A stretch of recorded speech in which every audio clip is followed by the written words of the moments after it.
After Colonel Gaddafi's battlefield execution last month, there have been hopes his captured son, Saif Al-Islam, would receive a fair trial. But there are growing fears that won't be the case in the hands of Libya's new rulers. As RT's Ivor Bennett reports, there are powerful figures in the West who could influence the course of justice.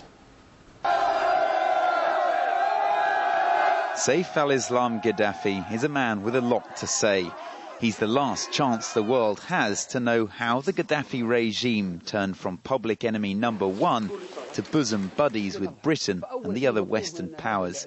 But the International Criminal Court in The Hague says it's not going to extradite him, allowing Libya to try him instead. With Libyan officials already calling for the death penalty, many fear it's a tactic to keep those dirty secrets hidden forever. That's a controlled forum where the Western interests look at what happened with the trial of Milosevic. You can be sure that the information that the Gaddafi family has about the relationships between Gaddafi and the CIA over decades will not come out. Saif Gaddafi was his father's right-hand man and the crucial mediating go-between with the West. He enjoyed a playboy lifestyle in London, counting Tony Blair, Peter Mandelson and Prince Andrew amongst his pals. There are even reports he was entertained at Buckingham Palace. This is where Saif Gaddafi was given a place to study, at one of London's top universities. He was even invited back here to give a speech as recent as last year, where he was introduced by his old professor as someone who looks to democracy, civil society and deep liberal values for the core of his inspiration. A far cry from the Gaddafi's previous role as international pariahs. Libya's oil wealth meant it had a lot to give. Some details of what Britain won in return have already emerged.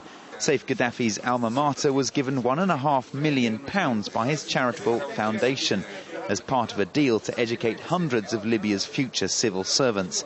And it wasn't just Britain.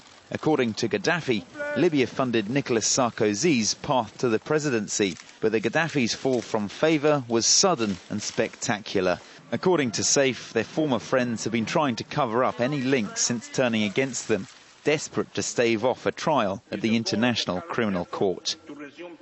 Under the table, they are trying to negotiate with us a deal. Said, if you accept this deal, we will take care of the court. What does it mean?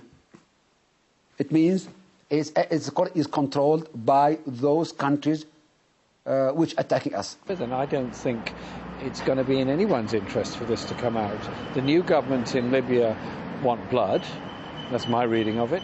Europe wants silence and wants to just move on a chapter because, of course, the hypocrisy and the double dealing of Europe, at the one hand condemning human rights abuses in a rather limited kind of way, and at the same time deporting Gaddafi's enemies back to Libya who were tortured almost at the very point when Tony Blair was meeting Gaddafi in the tent. So I think there's an awful lot of truth that ought to come out, and I really doubt it ever will.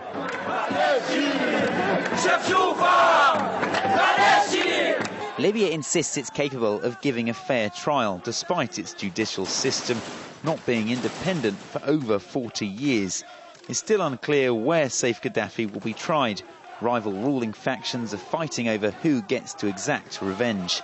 With the death penalty likely, it seems Saif Gaddafi and his secrets will be silenced. Ivor Bennett, RT, London.